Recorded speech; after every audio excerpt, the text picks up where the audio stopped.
Academic integrity. You know, one of your key goals as a student and in life is to be seen as a person with integrity. Having integrity means behaving honestly. And just as professionals in the workplace must follow certain standards of behavior, so must students, instructors, and staff at a school. In this video, we're going to review 2 key skills you need to uphold standards of academic integrity. These skills are central to every course you take. They guide how you interact with classroom material, outside sources, and each other. In those interactions, we depend upon each other to act with integrity, and therefore we are accountable to each other.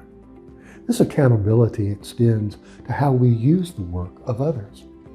It's our responsibility to give proper attribution, credit where credit is due, to the websites, articles, books, podcasts, films, etc.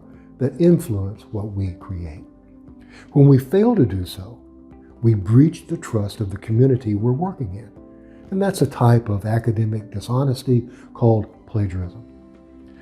But whether in school or the workplace, if others lose trust in you, you can forfeit a job, an education, even future opportunities. So, let's talk about the first skill, which is paraphrasing. Paraphrasing is a key part of using sources responsibly. Paraphrasing helps you synthesize the work of others with your own words while maintaining your authorial voice. Paraphrasing lets you create something that is uniquely yours, but at the same time, show how your work has been shaped by others. Notice how in the following paragraph, the ideas of one author, Graham, are built upon by the student. Another negative effect of mass media on women's health has been the spread of medical misinformation. A clear example is breast cancer. Graham, 2004, asserts that the public has been led to believe that breast cancer is the #1 cancer killer of women. Yet, lung cancer takes the top spot by a wide margin. So, as you see, the student is building an argument about mass media's negative impact on women's health. And in doing so, the student integrates information from an outside source, Graham, about breast and lung cancer. This responsible use of Graham actually gives authority and integrity to the student's work. Paraphrasing also maintains the student's authorial voice, further enriching that writer's integrity. But a common misconception about paraphrasing is that the original passage must be put entirely, quote, in your own words. That is not possible.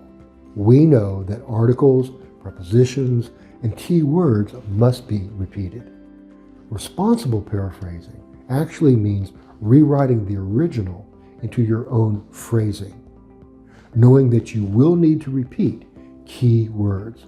So compare the original Graham text with a good paraphrase of it. Here's the original. Breast cancer is the type of cancer most closely linked with women in the public consciousness. But lung cancer has now surpassed it as the leading cause of cancer deaths among women. That's the original. Here's the paraphrase of it. The public has been led to believe that breast cancer is the #1 cancer killer of women. Yet, lung cancer now takes the top spot by a wide margin. Notice how, in that paraphrase, we repeat key words like breast cancer, lung cancer, public, women. Yet, the passage has been successfully rewritten in the student's own voice, the student's own phrasing. In addition to paraphrasing, another element in the responsible use of sources is the clear attribution of the source. And that requires in-text citations coupled with corresponding reference citations. Now, when it comes to in-text citations, you have 2 options, narrative and parenthetical. In a narrative in-text citation, the author's name and date of publication actually function as part of the sentence. Let's look at this example. Graham 2004 points out that lung cancer is the #1 cancer killer of women.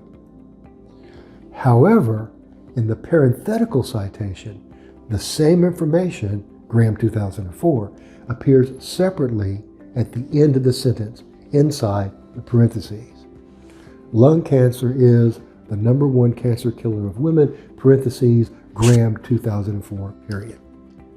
Both methods, narrative and parenthetical, are correct, and you really should use them together in order to vary how your in-text citations appear.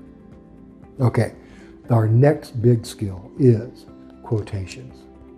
Now, we know that in academic writing, the preferences is for paraphrases, not quotations. However, it's important to use direct quotations at least these 3 times. 1, to provide accurate definitions of concepts. 2, to respond to how something is worded. And 3, to preserve an author's memorable or succinct phrasing. In other words, there should be clear justification for using direct quotations in academic writing.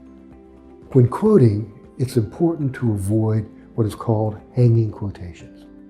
The problem of hanging quotations occurs when the quote is not adequately connected with your own ideas. And one technique to avoid a hanging quotation is signal phrases. These are phrases like the author points out and according to the author. What they do, they alert the reader that a quotation, which is a shift away from the authorial voice, is about to occur. Signal phrases also kind of smooth the flow of sentences in your paragraph as you transition from your own thoughts to the thoughts of others. But, like paraphrases, quotations must also be clearly attributed. For example, this is a narrative in-text citation. Graham 2004 believes, quote, mass media are killing women with misinformation, paragraph 1. Now, here is a parenthetical citation of the same source. Some have stated bluntly that, and here comes our quote, mass media are killing women with misinformation, and then comes the information in parentheses, Graham 2004, paragraph 1. So, both in-text citations would refer, whether they're narrative or parenthetical, to that corresponding reference citation at the end of the work. Now, often your teachers or a publication will limit the number of quotations that can be used. This happens, because of the importance of your thoughts about a topic and those thoughts being expressed in your words. So what others have written is important as evidence and support, but one who writes with integrity always focuses on your individual analysis as you add paraphrases and quotations in a responsible way.